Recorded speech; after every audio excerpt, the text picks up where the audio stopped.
Hello दोस्तों, study range में आप सभी का स्वागत है।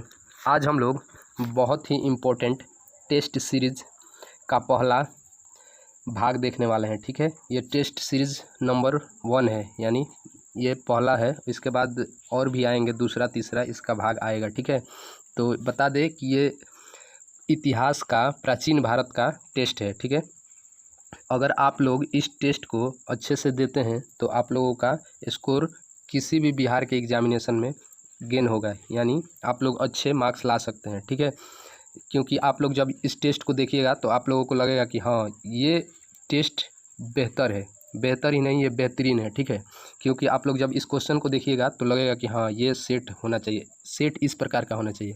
क्योंकि इसमें प्राचीन भारत में सबसे पहले पाषाण काल देख लीजिए यहाँ पे, उसके बाद यहाँ पे देखिए पाषाण काल, सिंधु सभ्यता एवं संस्कृति, वैदिक काल पर आधारित। इसमें 100 क्वेश्चंस हैं। और पहला पाषाण काल, उसके बाद सिंधु सभ्यता, सिंधु घाटी सभ्यता, वैदिक सभ्यता, ये तीनों से मिलाकर इसमें 100 प्रश्न है। ठीक है, आप लोग इसको, इस टेस्ट को देने से पहले एक बार डिस्क्रिप्टिव पढ़ लीजिएगा, यानी प्राचीन भारत का इतिहास में पाषाण काल, सिंधु घाटी सभ्यता और वैदिक सभ्यता को एक बार अच्छे से पढ़ लीजिएगा, उसके बाद इस टेस्ट को दीजिएगा। ठीक है, उसके बाद आप लोगों को लगेगा कि हाँ, हम कुछ पढ़े हैं और आपके अंदर कॉन्फिडेंस आएगा।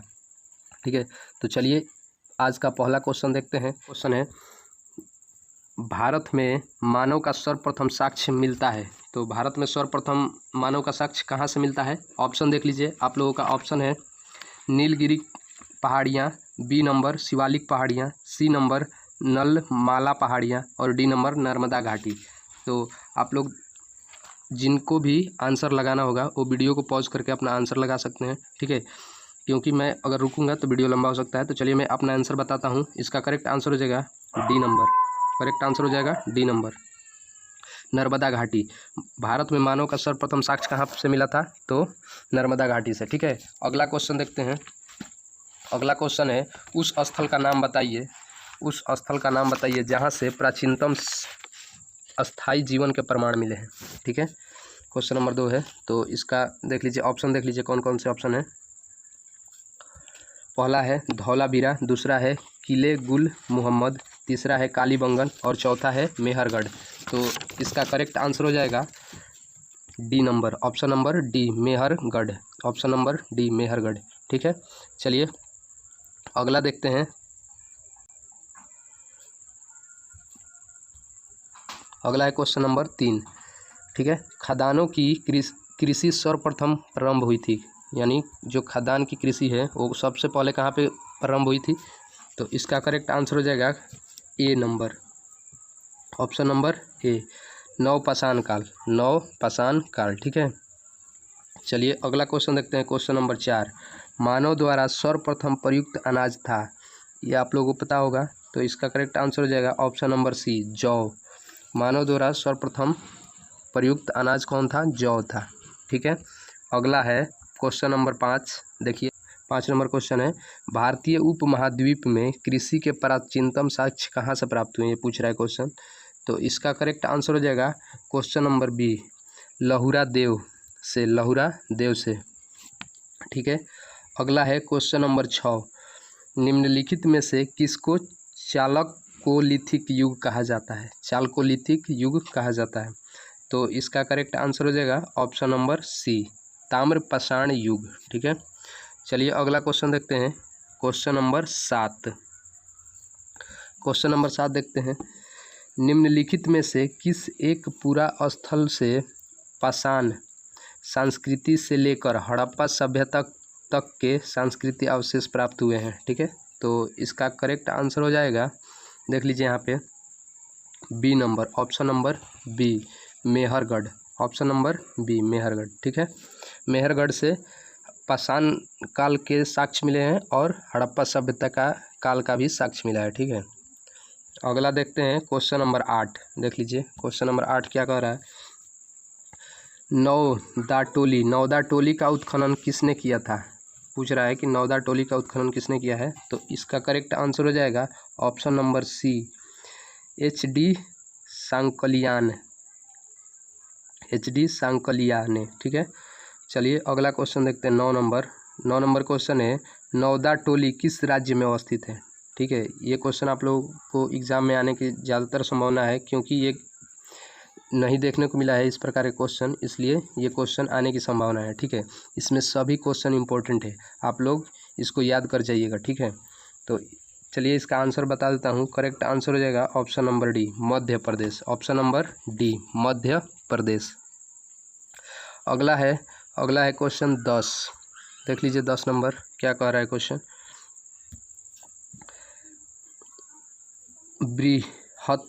बृहत पाषाण स्मारकों की पहचान की गई है। तो इसका करेक्ट आंसर क्या हो जाएगा? तो करेक्ट आंसर हो जाएगा बी नंबर, मृतक को दफनाने के स्थान के रूप में। ठीक है, मृतक को दफनाने के स्थान के रूप में इसका पहचान की गई है। अगला क्वेश्चन है 11 नंबर। अगला क्वेश्चन है 11 नंबर, देख लीजिए यहाँ पे कह रहा है राख का टीला निम्नलिखित में से किस नवपाषाणिक स्थल से संबंधित है। ठीक है, तो इसका जो करेक्ट आंसर हो जाएगा वो हो जाएगा option number B. Option number B, Sanganakallu. ठीक है, राख का टीला एक मृतकों का टीला पूछता है। ठीक है, मृतकों का टीला वो पूछता है, तो उसका करेक्ट आंसर हो जाएगा मोहनजोदाड़ो। ठीक है, कंफ्यूज नहीं होना इसमें।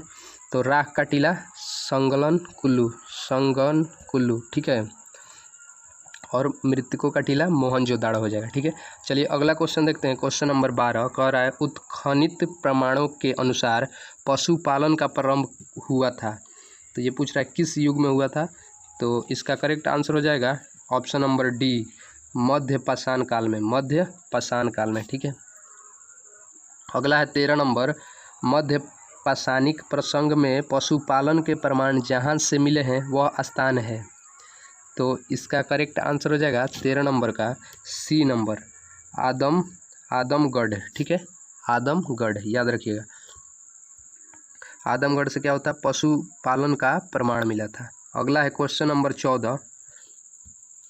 क्वेश्चन नंबर 14, निम्नलिखित में से किस स्थल से हड्डी के उपकरण प्राप्त हुए हैं? हड्डी से बना औजार। ठीक है, किस स्थल से प्राप्त हुए हैं? तो इसका करेक्ट आंसर हो जाएगा डी नंबर। क्या हो जाएगा? डी नंबर, सराय नाहर से। ठीक है, अगला है क्वेश्चन नंबर 15 कि गैरिक मृदभांड पात्र OCP का नामकरण हुआ था। ये कहाँ पे हुआ था? तो करेक्ट आंसर हो जाएगा इसका ए नंबर, हस्तिनापुर में। ठीक है, हस्तिनापुर का खोज अगर पूछे तो इसका खोज 1991 से 92 में किया गया था। ठीक है, 1991 से 92 में बीबी लाल द्वारा। अगला क्वेश्चन है क्वेश्चन नंबर 16, ताम्रपाषाण काल में महाराष्ट्र के लोग मृतकों को घर के फर्श के नीचे किस तरह रखकर दफनाते थे? यानी जो रखने का दिशा होता था किस तरह होता था? तो इसका करेक्ट आंसर हो जाएगा 16 नंबर का ए नंबर, उत्तर से दक्षिण की ओर। ठीक है, उत्तर से दक्षिण की ओर रखकर दफनाया जाता था। अगला क्वेश्चन है निम्नलिखित में से किस स्थान पर मानव के साथ कुत्ते को दफनाए जाने का साक्ष्य मिला है? तो इसका करेक्ट जो आंसर हो जाएगा वो होगा ए नंबर, बुर्ज होम कश्मीर में। ये बुर्ज होम कश्मीर में है। ठीक है, अब देखिए ये पाषाण युग खत्म हो गया, अब आ गया सैंधव सभ्यता एवं संस्कृति। सिंधु घाटी सभ्यता से अब प्रश्न आ गया। ठीक है, तो इसमें थोड़ा आप लोग बना पाइएगा। देखिए 18 नंबर क्वेश्चन है, हड़प्पा निम्नलिखित में से किस सभ्यता से संबंध है? मतलब हड़प्पा सभ्यता का संबंध किससे है? तो आप लोगों को पता होगा हड़प्पा सभ्यता का संबंध सिंधु घाटी सभ्यता से है। तो करेक्ट आंसर हो जाएगा ऑप्शन नंबर बी, सिंधु घाटी सभ्यता। ठीक है, अगला है 19 नंबर। अगला क्वेश्चन है 19 नंबर, सिंधु सभ्यता संबंधित है। तो ये किससे संबंधित है? तो करेक्ट आंसर हो जाएगा बी नंबर, अर्ध ऐतिहासिक युग से। ठीक है, अर्ध ऐतिहासिक युग देखिए प्राग ऐतिहासिक होता है, एक अर्ध ऐतिहासिक होता है, एक ऐतिहासिक युग होता है। तो इसमें प्राग ऐतिहासिक में वो ऐतिहासिक युग आता है जिसके कोई लिखित साक्ष्य ना हो। ठीक है, लिखित साक्ष्य ना हो। ठीक है, जिसका अर्ध ऐतिहासिक उसको कहते हैं जिसका लिखित साक्ष्य हो लेकिन उसके लिपि को पढ़ा न गया हो, ठीक है। और ऐतिहासिक युग उसको कहते हैं जिसके लिखित साक्ष्य हो उसको उसके लिपि को पढ़ लिया गया हो, ठीक है। तो याद रखिएगा। तो सिंधु घाटी सभ्यता का जो लिपि थी उसको पढ़ा नहीं गया है अभी तक। उसका लिपि कैसी थी? भाव चित्रात्मक। ये भी क्वेश्चन पूछता है, ठीक है। सिंधु सभ्यता की लिपि कैसी थी? तो भाव चित्रात्मक, भाव चित्रात्मक, ठीक है, याद रखिएगा। चलिए अगला क्वेश्चन देख लेते हैं। Question number 20। क्वेश्चन नंबर 20 कह रहा है कि सिंधु घाटी सभ्यता गैर आर्य थी क्योंकि, सिंधु घाटी सभ्यता गैर आर्य सभ्यता थी क्यों? क्योंकि इसका पहला आंसर हो जाएगा ऑप्शन नंबर ए, वह नगरीय सभ्यता थी, ठीक है। सिंधु घाटी सभ्यता नगरीय सभ्यता थी जबकि आर्य सभ्यता ग्रामीण सभ्यता थी, ठीक है, याद रखिएगा। ये पूछता है, सीधे क्वेश्चन बनता है, सिंधु घाटी सभ्यता कैसी सभ्यता थी? तो नगरीय सभ्यता। और आर्य सभ्यता कैसी थी? तो ग्रामीण सभ्यता, ठीक है। अगला क्वेश्चन है यहाँ पे 21 नंबर, देख लीजिए। 21 नंबर क्वेश्चन है, सिंधु घाटी सभ्यता को आर्य से पूर्व की रखे जाने का महत्वपूर्ण कारण क्या है? तो इसका करेक्ट आंसर हो जाएगा, देख लीजिए यहाँ पे, इसमें से कौन होगा? तो मृदभांड। जो मृदभांड वहाँ से मिला था उसी के कारण आर्यों के पहले सिंधु घाटी सभ्यता को रखा गया है, ठीक है। अगला है question number 22। Question number 22, Sindhu घाटी संस्कृति वैदिक सभ्यता से भिन्न थी क्योंकि, क्यों भिन्न थी? क्योंकि देख लीजिए जितना भी दिया है वो सभी थी। इसके पास विकसित शहरी जीवन की सुविधा थी। इसके पास बी नंबर भी हो जाएगा। इसके पास चित्रलेखीय लिपि थी, यानी भाव चित्रात्मक लिपि, जो अभी मैंने बताया था। उसके बाद हो गया सी नंबर, इसके पास लोहे और रक्षा शास्त्रों के ज्ञान का अभाव था, यानी लोहा का इनको ज्ञान नहीं था, ठीक है। तो इसमें से कौन आंसर हो जाएगा? ये भी हो जाएगा, ए बी सी, तो तीनों हो जाएगा। तो उपरोक्त में सभी, डी आंसर सही है, इसका डी आंसर सही है। चलिए अगला कर है, हड़प्पा संस्कृति की जानकारी का प्रमुख स्रोत क्या है? प्रमुख स्रोत क्या है? तो इसका देख लीजिए, इसमें 4 ऑप्शन दिया है, चारों में से कौन सा हो जाएगा? तो करेक्ट आंसर इसका हो जाएगा सी नंबर, पुरातात्विक खुदाई, ठीक है। वहाँ पे शिलालेख नहीं था और ये सब मुहर पक्की ईंट पे मुहर वहर से नहीं पता चला है, इसका पता चला है खुदाई से, पुरातात्विक खुदाई से, ठीक है। तो ऑप्शन सी हो जाएगा इसका करेक्ट आंसर। अगला है 24 नंबर। 24 नंबर देखिए, कह रहा है कि भारत में चांदी की उपलब्धता के प्राचीनतम साक्ष्य मिले हैं। चांदी की प्राचीनतम उपलब्ध के साक्ष्य कहाँ से मिला है? तो इसका करेक्ट आंसर हो जाएगा हड़प्पा संस्कृति से। हड़प्पा संस्कृति में चांदी मिला था, तांबा मिला था, सोना मिला था, लोहा यहाँ पे उपलब्ध नहीं था, लोहा, ठीक है, याद रखिएगा। अगला क्वेश्चन देखते हैं यहाँ पे 25 नंबर, हड़प्पा में मिट्टी के बर्तनों पर सामान्यतः किस रंग का प्रयोग हुआ था? ये बहुत इंपॉर्टेंट क्वेश्चन है, VVI कर लीजिएगा इसको, ठीक है। तो इसका करेक्ट आंसर हो जाएगा लाल, करेक्ट आंसर हो जाएगा लाल। अगला क्वेश्चन है 26 नंबर, देख लीजिए यहाँ पे 26 नंबर क्वेश्चन है, मूर्ति पूजा का आरंभ कब से माना जाता है? तो मूर्ति पूजा का जो आरंभ माना जाता है वो पूर्व आर्य से, पूर्व आर्य, करेक्ट आंसर हो जाएगा ए नंबर, ठीक है। अगला क्वेश्चन देखिए यहाँ पे 27 नंबर, निम्नलिखित पशुओं में से किस एक का हड़प्पा संस्कृति में पाई गई मोहरों पर टेराकोटा कलाकृतियों में निरूपण नहीं हुआ था, ठीक है। तो इसका करेक्ट आंसर हो जाएगा ए नंबर, गाय, ठीक है। हाथी था, गैंडा था, बाघ भी था, ठीक है, लेकिन गाय ये नहीं थी, गाय नहीं थी। तो करेक्ट आंसर हो जाएगा ऑप्शन नंबर ए, ठीक है। अगला क्वेश्चन देखते हैं 28 नंबर, एक जूते हुए खेत की खोज हुई थी, यानी जूते हुए खेत का साक्ष्य कहाँ से मिला है? ये भी बहुत इंपॉर्टेंट क्वेश्चन है, VVI क्वेश्चन, इसको VVI कर लीजिएगा, ठीक है। तो इसका करेक्ट आंसर हो जाएगा बी नंबर, कालीबंगन, कालीबंगन से जूते हुए खेत का साक्ष्य मिला है, ठीक है। अगला क्वेश्चन है क्वेश्चन नंबर 29 देख लीजिए, यहाँ पे थोड़ा सा कम दिख रहा है लेकिन मैं पढ़ के बता दे रहा हूँ, ऑप्शन भी बता दूंगा इसका। 29 नंबर कह रहा है कि सिंधु सभ्यता का महान स्नानागार कहाँ से प्राप्त हुआ है? ए नंबर ऑप्शन है मोहनजोदाड़ो, बी नंबर है हड़प्पा, सी नंबर है लोथल और डी नंबर है कालीबंगन। तो बताइए इसका करेक्ट आंसर क्या हो जाएगा? इसका करेक्ट आंसर हो जाएगा मोहनजोदाड़ो, ए नंबर, ठीक है। मोहनजोदाड़ो से ही महान स्नानागार प्राप्त हुआ था, यहीं से बृहत्तम अन्नागार भी प्राप्त हुआ है। अन्नागार अलग है, स्नानागार अलग है, ठीक है। अन्नागार जहाँ अन्न का भंडारण किया जाता है, ठीक है, और जहाँ पे स्नानागार उसे कहते हैं जहाँ पे स्नान किया जाता है, दोनों अलग अलग है। तो दोनों इसी जगह से प्राप्त हुआ था, मोहनजोदाड़ो से, याद रखिएगा। अगला क्वेश्चन है 30 नंबर, सिंधु घाटी सभ्यता का कौन सा स्थान अब पाकिस्तान में है? ठीक है, पहले भारत में था लेकिन अब पाकिस्तान में हो गया है। तो इसका करेक्ट आंसर हो जाएगा 30 नंबर का बी नंबर। ठीक है, 30 नंबर का बी, हड़प्पा। हड़प्पा ये कहाँ पे है? रावी नदी के तट पर, रावी नदी के तट पर, याद रखिएगा। ठीक है, अगला क्वेश्चन देखते हैं यहाँ पे 31 नंबर, रंगपुर जहाँ हड़प्पा की समकालीन सभ्यता थी वो कहाँ पे है अभी? तो इसका करेक्ट आंसर हो जाएगा सी नंबर, सौराष्ट्र में। रंगपुर कहाँ पे है? सौराष्ट्र में। ठीक है, अगला है 32 नंबर क्वेश्चन, देख लीजिए, सिंधु सभ्यता का कौन सा स्थान भारत में स्थित है? तो सिंधु सभ्यता का कौन सा स्थान भारत में है? तो लोथल। लोथल कहाँ पे है? गुजरात में। ये एक बंदरगाह है। ठीक है, बंदरगाह।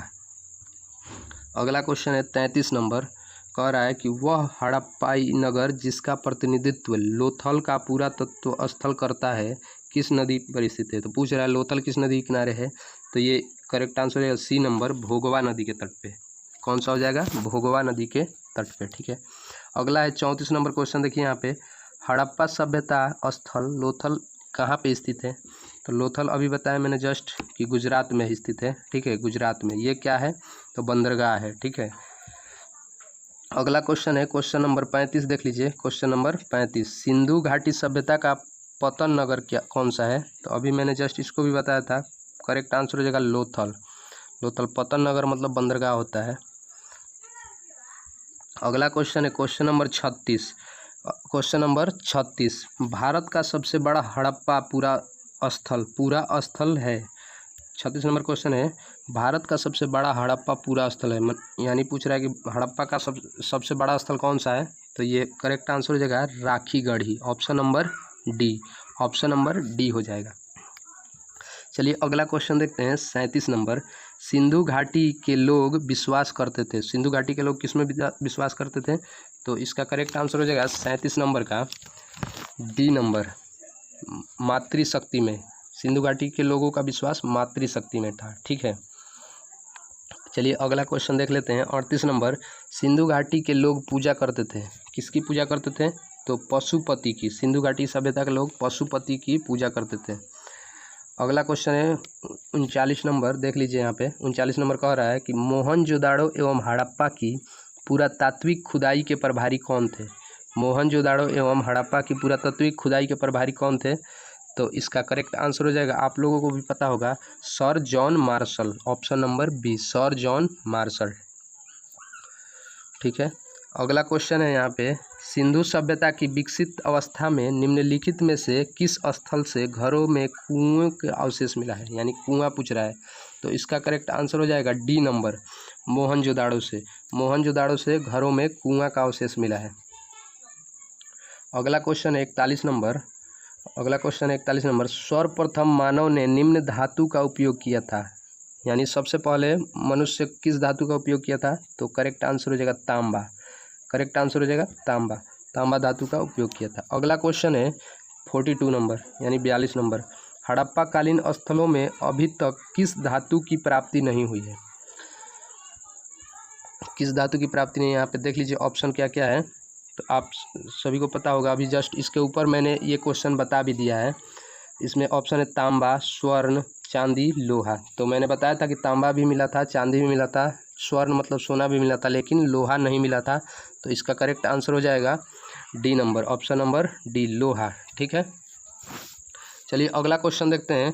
यहाँ पे क्वेश्चन नंबर 43, निम्नलिखित में से कौन सा स्थल घग्गर और उसकी सहायक नदियों की घाटी में स्थित है? ठीक है, 43 नंबर। तो इसका करेक्ट आंसर जो होगा वो डी नंबर हो जाएगा, बनावली। करेक्ट आंसर क्या हो जाएगा? बनावली। ठीक है, बनावली में, इसके कहने का मतलब है बनावली किस नदी के किनारे है। देखिए कितना घुमा कर क्वेश्चन पूछा है। तो बनावली किस नदी के तट पे है? तो घग्गर नदी के तट पे, याद रखिएगा।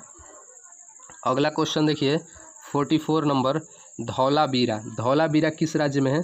धौलावीरा किस राज्य में स्थित है? तो ये भी पता होगा आप लोगों को कि धौलावीरा जो था वो गुजरात में था। ठीक है, गुजरात में अभी भी है। ठीक है, अगला क्वेश्चन है 45 नंबर, देखते हैं 45 नंबर। हड़प्पा संस्कृति के संदर्भ में शैलकृत स्थापत्य के प्रमाण कहाँ से मिले हैं? ठीक है, तो इसका करेक्ट आंसर हो जाएगा बी नंबर। करेक्ट आंसर हो जाएगा बी नंबर, धौलावीरा से। धौलावीरा से ही शैलकृत का स्थापत्य का प्रमाण मिला है। अगला क्वेश्चन है 46 नंबर। 46 नंबर, एक उन्नत जल प्रबंधन व्यवस्था का साक्ष्य प्राप्त हुआ है।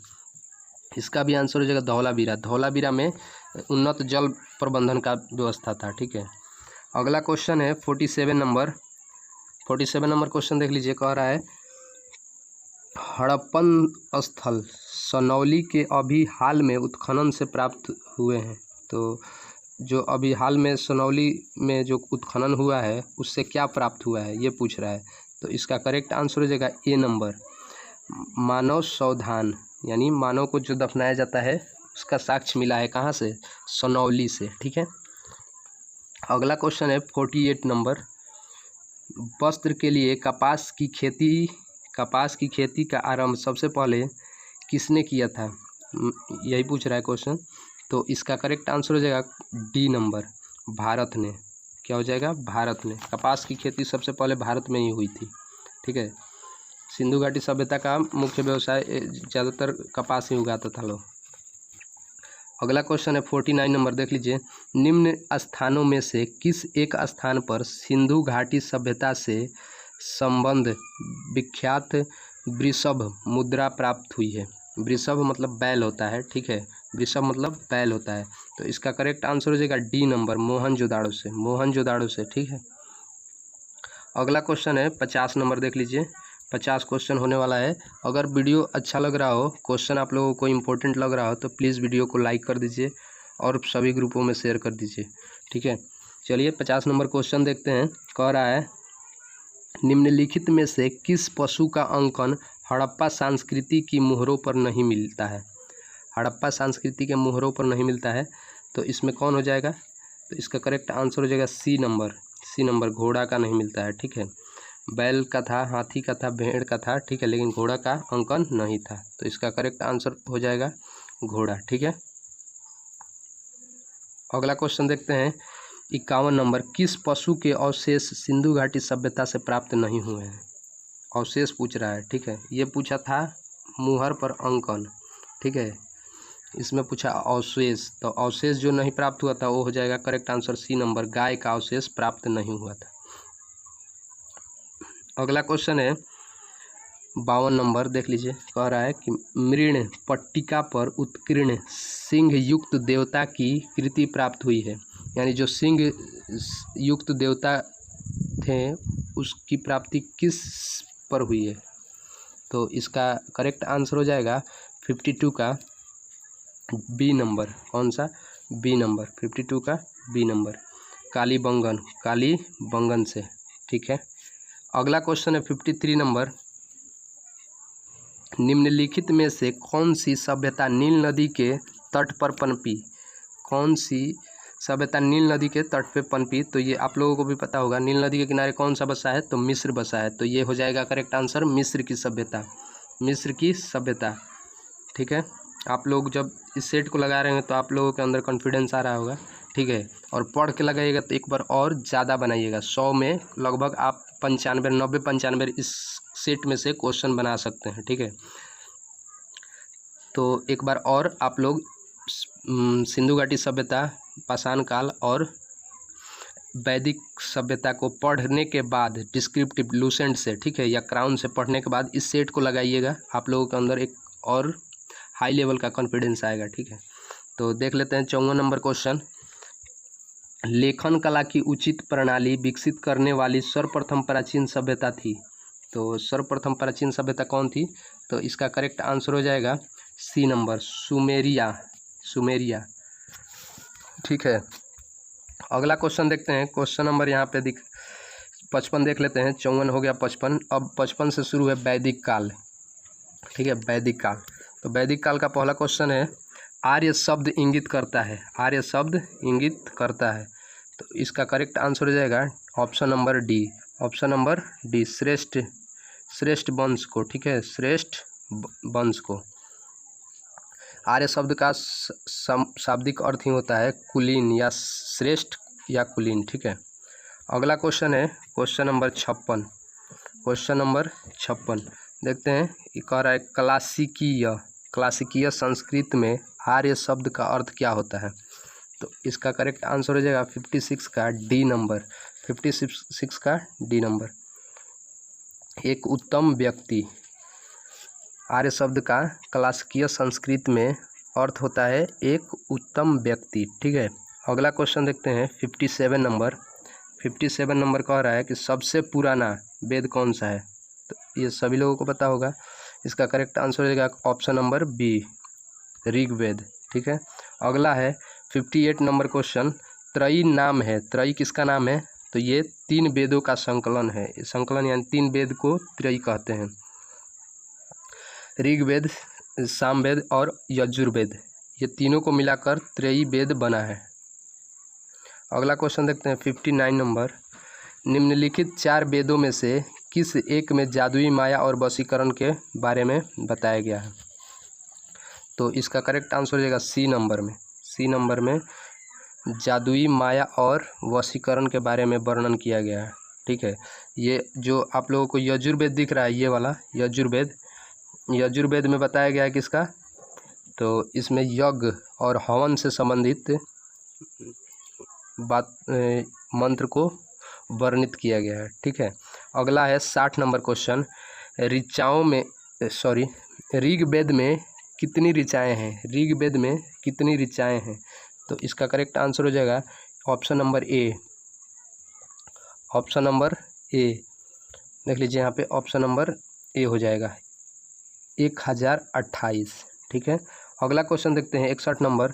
ऋग्वेद का कौन सा मंडल पूर्णतः सोम को समर्पित है। तो इसका करेक्ट आंसर हो जाएगा सी नंबर, 9वां मंडल। 9वां मंडल सोम को समर्पित है। 8वां मंडल वरुण को समर्पित है, ठीक है। तीसरे मंडल में गायत्री मंत्र का उल्लेख है। तीसरा मंडल में गायत्री मंत्र का उल्लेख है, याद रखिएगा। ये सब इस सब से क्वेश्चन बनते हैं, ठीक है। अगला क्वेश्चन देख लेते हैं 62 नंबर कह रहा है यज्ञ संबंधी विधि विधानों का पता चलता है। अभी जस्ट मैंने इसको ऊपर बता दिया है, तो बताइए आप लोग क्या आंसर होगा। तो इसका करेक्ट आंसर हो जाएगा option number D. Option number D, Yajurveda, ठीक है। और ये सामवेद को क्या कहा जाता है। भारतीय संगीत का जनक माना जाता है सामवेद को। अगला क्वेश्चन है क्वेश्चन नंबर 63। क्वेश्चन नंबर 63, निम्नलिखित में से किसका संकलन ऋग्वेद पर आधारित है। ऋग्वेद पर आधारित किसका संकलन है। तो इसका करेक्ट आंसर हो जाएगा 63 का बी नंबर, सामवेद का। ऋग्वेद में जितने भी मंत्र हैं उसको सामवेद में गायन के रूप में वर्णित कर दिया गया है, ठीक है। गायन के रूप में वर्णित कर दिया गया। अगला क्वेश्चन है 64 नंबर। भारत में किस स्थल की खुदाई से लौह धातु के प्रचलन के प्राचीनतम साक्ष्य मिलता है। तो इसका करेक्ट आंसर हो जाएगा 64 का बी नंबर। 64 का बी नंबर, अतरंजी खेड़ा से। आप लोग जो ऑप्शंस होते हैं उनको एलिमिनेट करके यानी छांट कर लगाया कीजिए, उससे भी क्वेश्चन कुछ बन जाते हैं, ठीक है। अगला क्वेश्चन देखते हैं 65 नंबर कह रहा है उपनिषद पुस्तकें हैं। उपनिषद किसकी पुस्तकें हैं। तो इसका करेक्ट आंसर हो जाएगा डी नंबर, दर्शन, यानी दर्शन का पुस्तक है। ये दर्शन पर आधारित है उपनिषद, ठीक है। अगला क्वेश्चन है 66 नंबर। देख लीजिए यहाँ पे 66 नंबर क्वेश्चन है निम्नलिखित में से किस एक वैदिक साहित्य में मोक्ष की चर्चा मिलती है। मोक्ष का वर्णन किस में किया गया है। तो इसका करेक्ट आंसर हो जाएगा 66 का डी नंबर में, उपनिषद में, ठीक है। क्योंकि आप लोग थोड़ा सा दिमाग लगेगा तो ये क्वेश्चन बन जाएगा। नचिकेता और यम का जो वार्तालाप हुआ था वो किस में हुआ था, कठोपनिषद। तो वो भी उपनिषद के अंतर्गत आता है, इसलिए ये उपनिषद इसका करेक्ट आंसर हो जाएगा, ठीक है। अगला क्वेश्चन यही है अध्यात्म कह रहा है कि अध्यात्म ज्ञान के विषय में नचिकेता और यम का संवाद किस उपनिषद से प्राप्त होता है। किस उपनिषद से प्राप्त होता है। तो अभी बता दिए हैं मैं, कठोपनिषद से। क्या हो जाएगा, कठोपनिषद से। देख लीजिए यहाँ पे ऑप्शन भी दिया होगा इसमें। ए नंबर कह रहा है कि बृहद आरण्यक उपनिषद से, छंदोग्य उपनिषद से, कठोपनिषद से, केन उपनिषद से। तो ये करेक्ट आंसर हो जाएगा सी नंबर। 68 number, 68 number. ज्ञान उपनिषद काल के राजा अश्वपति शासक थे। ये अश्वपति कहाँ के शासक थे? तो इसका करेक्ट आंसर जो हो जाएगा वो हो जाएगा बी नंबर, केकय के शासक थे। ठीक है, याद रखिएगा। अगला क्वेश्चन है, आरंभिक वैदिक साहित्य में सर्वाधिक वर्णित नदी कौन सी है? तो सिंधु नदी का सबसे अधिक वर्णन हुआ है। ठीक है, अगला क्वेश्चन देखते हैं 70 नंबर। वैदिक नदी अस्किनी की पहचान निम्नलिखित नदियों में से किससे एक साथ की जाती है? अस्किनी नदी, तो इसको चेनाब नदी के नाम से जानते हैं। चेनाब नदी के व्यास नदी को बता देते हैं, अभी देख लीजिए यहाँ से। झेलम नदी को वितस्ता, रावी नदी को पुरोशनी और व्यास नदी को विपाशा नदी के नाम से जानते हैं। ठीक है, क्या रिपीट एक बार रिवाइज मेरे साथ कर लीजिए, देख लीजिए यहाँ पे। व्यास नदी को विपाशा, रावी नदी को पुरोशनी और झेलम नदी को वितस्ता। ठीक है, वितस्ता के नाम से जाना जाता है। और चेनाब नदी क्या हो जाएगा? अस्किनी नदी, अस्किनी नदी। अगला है 71 नंबर। 71 नंबर, ऋग्वेद में निम्नलिखित किन नदियों का उल्लेख अफगानिस्तान के साथ आर्यों के संबंध का है? आर्यों के संबंध का है तो सी नंबर हो जाएगा कुंभा कुरुम्ब।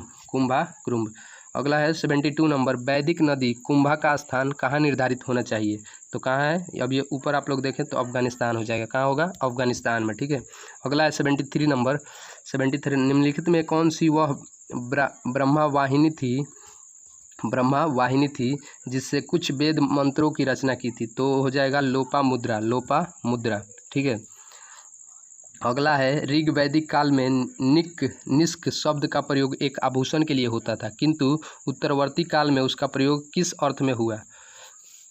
तो इसका करेक्ट आंसर हो जाएगा जो डी नंबर। क्या हो जाएगा? डी नंबर, सिक्का के रूप में। अगला है 75 नंबर क्वेश्चन, देख लीजिए यहाँ पे। ऋग वैदिक काल में निष्क किस अंग का आभूषण था? तो बी नंबर हो जाएगा, गला का। अगला है 76 नंबर, बोल रहा है कि प्राचीन भारत में निशाक से जाने जाते थे। निशाक से क्या जाने जाते थे? ए नंबर, प्राचीनतम यानी स्वर्ण आभूषण। निशाक के नाम से क्या जाने जाते थे? स्वर्ण आभूषण। अगला है 77 नंबर क्वेश्चन, निम्नलिखित अभिलेखों में से कौन सा ईरान से भारत में आर्यों के आने की सूचना देता है? तो ये हो जाएगा ऑप्शन नंबर सी, बोगाज कोई जो अभिलेख है यही सूचना देता है ईरान से भारत में आर्यों के आने की। ठीक है, अगला क्वेश्चन है 78 नंबर, देख लीजिए यहाँ पे। जिस ग्रंथ में पुरुष मेध का उल्लेख हुआ है वह कौन सा है? तो 78 का करेक्ट आंसर हो जाएगा C number. Correct answer C number, Shatapatha Brahmana में पुरुष मेध का उल्लेख शतपथ ब्राह्मण में किया गया है। अगला है 79 नंबर, उत्तर वैदिक काल में निम्नलिखित में से किन को आर्य संस्कृति का धूर समझा जाता था? धूर यानी धूरी। ठीक है, तो इसका करेक्ट आंसर हो जाएगा 79 का ए नंबर, अंग और मगध को। ठीक है, अंग और मगध को। अगला क्वेश्चन देख लेते हैं यहाँ पे। अगला क्वेश्चन है 80 नंबर, गोत्र शब्द का सर्वप्रथम प्रयोग कहाँ हुआ था? ये क्वेश्चन भी आई है, बहुत वेरी इंपॉर्टेंट क्वेश्चन है। ठीक है, तो इसको कर लीजिएगा आप लोग। तो इसका करेक्ट जो आंसर हो जाएगा वो होगा बी नंबर, ऋग्वेद में गोत्र शब्द का सबसे पहला प्रयोग हुआ था। ठीक है, ऐसे याद रख सकते हैं, ऋग्वेद सबसे प्राचीन वेद है, तो सबसे पहला गोत्र शब्द का प्रयोग ऋग्वेद में ही होगा। अगला क्वेश्चन देख लेते हैं 80 के बाद 81 नंबर, पूर्व वैदिक आर्यों का धर्म प्रमुखतः था? तो इसका करेक्ट जो आंसर हो जाएगा सी नंबर, प्राकृतिक पूजा और यज्ञ। ठीक है, अगला, और जो अगर पूछा कि सिंधु घाटी सभ्यता के लोग किसकी पूजा करते थे? तो पशुपति देवता की पूजा करते थे। ठीक है, अगला क्वेश्चन है 82 नंबर, ऋग्वेद काल में जनता निम्न में से मुख्यतः किसमें विश्वास करती थी? तो 82 का करेक्ट आंसर हो जाएगा डी नंबर में, बलि एवं कर्मकांड में। ऋग्वेद काल में ये वहाँ के जनता बलि और कर्मकांड में विश्वास करती थी। ठीक है, अगला है 83 नंबर, प्रसिद्ध 10 राजाओं का युद्ध किस नदी के तट पे लड़ा गया? तो ये करेक्ट आंसर हो जाएगा पुरोशनी नदी के तट पे। 10 राज्य का युद्ध कहते हैं इसे, 10 राजाओं के बीच युद्ध हुआ था। ठीक है, अगला है 84 नंबर, निम्नलिखित में से किस नदी को ऋग्वेद में मातेत्मा, देवीत्मा एवं नदीत्मा से संबोधित किया गया है। ये उसका उपनाम यानी संबोधित किया गया है मातेत्मा, देवीत्मा एवं नदीत्मा। तो कौन सी नदी हो जाएगी? तो करेक्ट आंसर हो जाएगा सरस्वती। सरस्वती सबसे पवित्र नदी सरस्वती को ही माना जाता था ऋग वैदिक काल में। ठीक है, अगला है 85 नंबर। यहाँ पे देख लीजिए, उस जनजाति का नाम बताइए जो ऋग वैदिक आर्यों के पंचजन से संबंधित नहीं है। तो 85 का करेक्ट आंसर रहेगा डी नंबर, कीकट। ठीक है, कीकट का संबंध नहीं है। अगला क्वेश्चन है 86 नंबर। प्राचीन काल में आर्यों के जीविकोपार्जन का मुख्य साधन क्या था? तो मुख्य साधन जो था क्या था? करेक्ट आंसर हो जाएगा बी नंबर, शिकार। अगला क्वेश्चन है क्वेश्चन नंबर 87। ऋग्वेद में उल्लेखित यौ शब्द किस कृषि उत्पाद के हेतु प्रयुक्त किया जाता था? तो यौ, जौ, इससे रिलेट करके आप लोग याद रख सकते हैं, यौ को जौ के साथ रिलेट किया जाता था। अगला क्वेश्चन है 88 नंबर यानी 88 नंबर क्वेश्चन। वैदिक युग में प्रचलित लोकप्रिय शासन प्रणाली थी। कैसी शासन प्रणाली उस समय की थी? तो वंश परंपरागत राजतंत्र यानी वंशानुगत वहाँ पे राजतंत्र था। अगला क्वेश्चन है 89 नंबर, कह रहा है कि वैदिक युगीन सभा क्या थी? तो इसमें से चुनना है, 4 ऑप्शन दिया गया है। तो 4 ऑप्शन देख लीजिए, यहाँ पे 4 ऑप्शन दिया है, इसमें से चुनना है। तो इसका करेक्ट आंसर हो जाएगा 89 का सी नंबर, मंत्री परिषद थी। वैदिक युगीन सभा क्या थी? मंत्री परिषद थी। ठीक है, याद रखिएगा आप लोग। अगला है 90 नंबर। किस वेद में सभा और समिति को प्रजापति की 2 पुत्री कहा गया है? तो ये करेक्ट आंसर होगा डी नंबर, अथर्ववेद में। अथर्ववेद में सभा और समिति को प्रजापति की 2 पुत्री कहा गया है। ठीक है, अगला है 91 नंबर क्वेश्चन। आयुर्वेद अर्थात जीवन का विज्ञान का उल्लेख सर्वप्रथम मिलता है, किस में मिलता है? तो करेक्ट आंसर हो जाएगा ऑप्शन नंबर, देख लीजिए यहाँ पे ऑप्शन नंबर डी हो जाएगा, अथर्ववेद में। अथर्ववेद के उपवेद को क्या कहते हैं? आयुर्वेद। ठीक है, चलिए अगला देखते हैं यहाँ पे 92 नंबर क्वेश्चन। 92 नंबर क्वेश्चन कह रहा है कि 92 नंबर, सर्वाधिक ऋग वैदिक सूक्त समर्पित है। तो किसको समर्पित है? तो सबसे ज़्यादा समर्पित जो है वो है इंद्रदेव को। ऑप्शन नंबर बी इसका करेक्ट आंसर हो जाएगा। अगला है 93 नंबर। ऋग्वेद में सर्वाधिक संख्या में मंत्र संबंधित है। सर्वाधिक संख्या में मंत्र किससे संबंधित है? तो ए नंबर, अगिन से। ठीक है, क्योंकि हवन जो होता था वो अगिन में ही होता था, तो सबसे ज़्यादा मंत्र अगिन को ही समर्पित है। अगला क्वेश्चन है 94 नंबर, कह रहा है कि निम्नलिखित में से किस ऋग्वेद में युद्ध देवता समझा जाता था? किसे युद्ध देवता के रूप में जाना जाता था? तो इंद्र को युद्ध के देवता के रूप में जाना जाता था ऋग्वेद में। अगला क्वेश्चन है 95 नंबर, कह रहा है निम्नलिखित में से पूर्व वैदिक आर्य का सर्वाधिक लोकप्रिय देवता कौन था? तो सर्वाधिक लोकप्रिय देवता वही इंद्र भगवान ही थे। तो इसका करेक्ट आंसर हो जाएगा ऑप्शन नंबर डी, इंद्र। अगला क्वेश्चन है गायत्री मंत्र किस पुस्तक में मिलता है? गायत्री मंत्र किस पुस्तक में मिलता है? तो ये ऋग्वेद में मिलता है, ऋग्वेद के तीसरे मंडल में। ठीक है, तीसरे मंडल में, ऋग्वेद के तीसरे मंडल में गायत्री मंत्र का उल्लेख है। अगला है 97 नंबर, गायत्री मंत्र की रचना किसने की थी? तो करेक्ट आंसर हो जाएगा इसका बी नंबर, विश्वामित्र।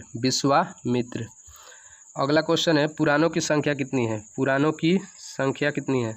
तो करेक्ट आंसर इसका हो जाएगा 18। Correct answer 18, option number B. अगला क्वेश्चन है 99 नंबर, श्रीमद् भगवत गीता मौलिक रूप से किस भाषा में लिखी गई थी? तो ये करेक्ट आंसर हो जाएगा संस्कृत भाषा में। आप लोग इसको एलिमिनेट करके इस क्वेश्चन को लगा सकते हैं। ठीक है, क्योंकि उर्दू में लिखा नहीं जाएगा, हिंदी में तो लिखा नहीं जाएगा, पाली उस समय चलती नहीं थी, तो संस्कृत ही करेक्ट आंसर होगा। अगला क्वेश्चन है 100 नंबर, किस काल में अछूत की अवधारणा स्पष्ट रूप से उद्धृत हुई? तो इसका करेक्ट आंसर जो होगा वो हो जाएगा डी नंबर, धर्मशास्त्र के समय। ठीक है, ये बिहार के किसी भी एग्ज़ाम के लिए बहुत ही महत्वपूर्ण प्रैक्टिस सेट है, ठीक है। बहुत ही महत्वपूर्ण टेस्ट सीरीज़ है। आप लोगों को इसमें प्राचीन इतिहास के सभी क्वेश्चन को कराया गया है। तो अगर वीडियो अच्छा लगा हो तो वीडियो को लाइक कीजिए और शेयर सब्सक्राइब कर लीजिए। और बता दें कि ये बिहार दरोगा, बिहार पुलिस कांस्टेबल और बिहार के अन्य सभी एग्ज़ामों के लिए बहुत ही इम्पोर्टेंट प्रश्न है। तो आज के लिए बस इतना ही। जय हिंद, जय भारत।